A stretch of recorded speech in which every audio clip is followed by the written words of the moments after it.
అసలు నువ్వు ప్రతిపక్ష నాయకునివా ఈ రాష్ట్రానికి ముఖ్యమంత్రివా? నిన్ను చూసి ప్రజలు అనుకరించాలనా? నువ్వు ఈ రాష్ట్రానికి ప్రథమ పౌరుని.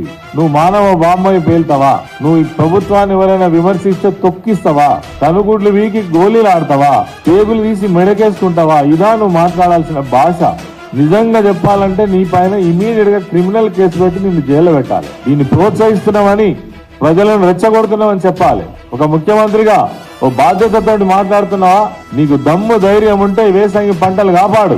ఏ చెరువుల నీళ్లు లేవు, కాలువలలో నీళ్లు బంద్ అయినాయి, రిజర్వాయర్లు ఎండిపోయినాయి, పొలాలు ఎండిపోతున్నాయి, రైతులు ఆవేదన చెంది మరి ఆ పొలాలను తగలబెట్టుకుంటున్నారు. అదే విధంగా పశువులతో మేపుతున్నారు. అన్నమో రామచంద్రాన్ని రైతాంగం అంతా ఇబ్బంది పడుతుంటే అవన్నీ పట్టనట్టుగా ఇస్తానన్న పెన్షన్ ఇప్పటి వరకు ఇయ్యవు.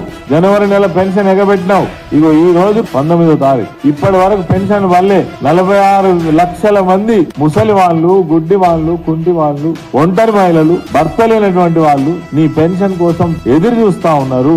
దీనికేమో దిక్కు లేదు, రైతు బంధుకు దిక్కు లేదు. మీరు అన్న ఏ మాటకి ఇప్పటి వరకు సమాధానం లేదు. ప్రకటించినవి తప్ప ఏదైనా ఒక్కటన్నా అమలు జరిగిందా?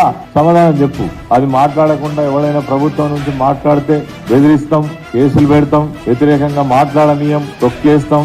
ఇదా ప్రజలు కోరుకుంటారా దీన్ని? ఒక ముఖ్యమంత్రిగా ప్రజలు ఆశించేది ఇదేనా? ఈ మాటలేనా?